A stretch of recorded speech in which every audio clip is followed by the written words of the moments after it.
6 months. And we paid a visit one day to a legal office of a fellow by the name of Declan O'Donnell. Now, Declan O'Donnell had his offices in a quote-unquote former Catholic church by the name of St. Teresa's Catholic Church. And of all addresses that this church would have was 3300 East 14th Avenue. 3300 being a very significant Masonic number, 33. Declan O'Donnell had his law offices there, and when we pulled up to the building, I was the one driving. On the 14th Street side of that building was a very curious thing, and it was the UNICEF card and gift shop.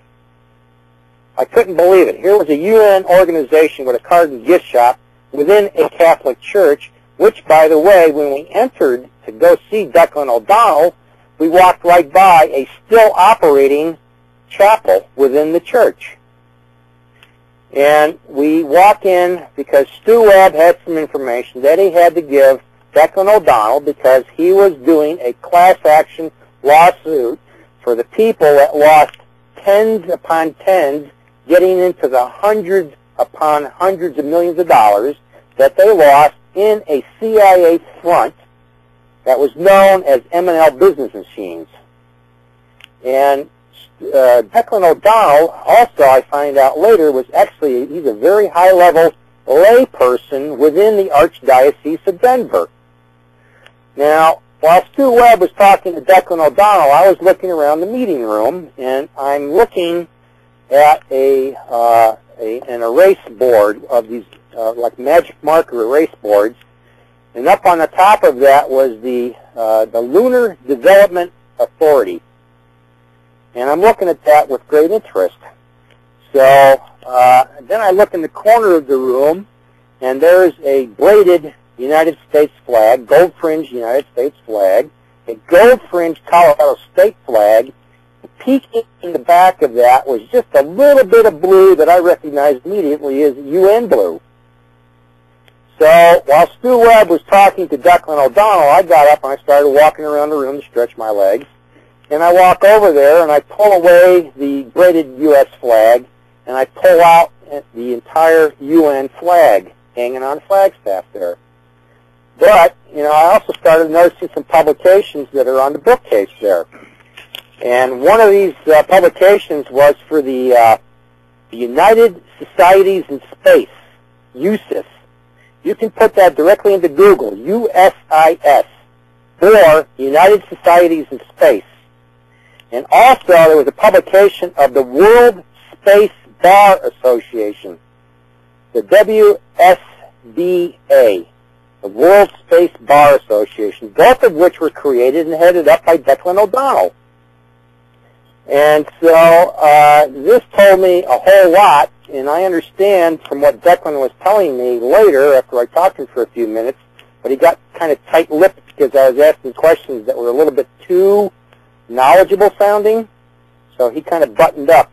But they were looking to get a seat at the UN as an NGO, a non-governmental organization.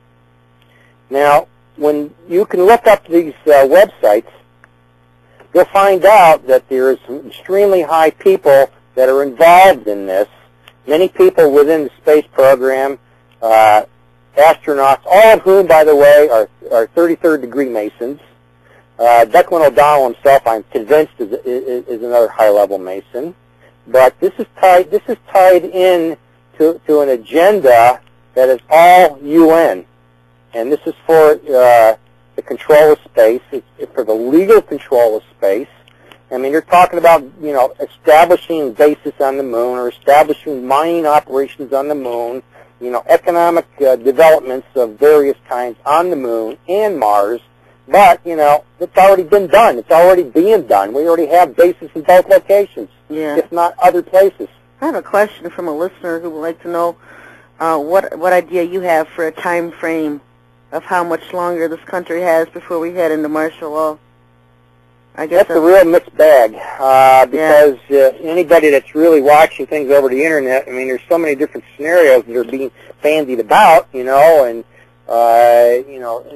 various cities that are being mentioned, you know, estimated number of people that they're going to kill with bioweapons or dirty bombs or backpack nukes. I mean, yeah, they keep pushing the chemical attacks. Do you think it's going to be chemical or nuke?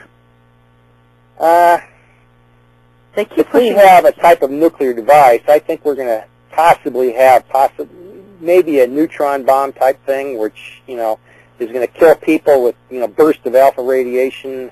I've heard from credible sources that a chemical attack just would not fly, that it would dissipate downwind, it would just, you know, it wouldn't have the effect. Too many atmospheric conditions to deal with, you know, so the model to create, you know, a scenario that would be workable would take every Cray computer that exists on the planet. So you really don't think chemical either, because I just don't. I think it's going to be something. Well, I mean, the most powerful computers that we have outside of Fort Meade, which is headquarters of the National Security Agency, the most powerful computers exist here in Colorado Springs. Yeah, now, I got that again out of Bill Deagle in a conversation 2 weeks ago. And the most powerful Cray computers in existence are the new generation that was developed by Seymour Cray when he reestablished Cray Computer here in Colorado Springs from where he was located in Minnesota. And Seymour Cray was probably the most brilliant computer designer ever.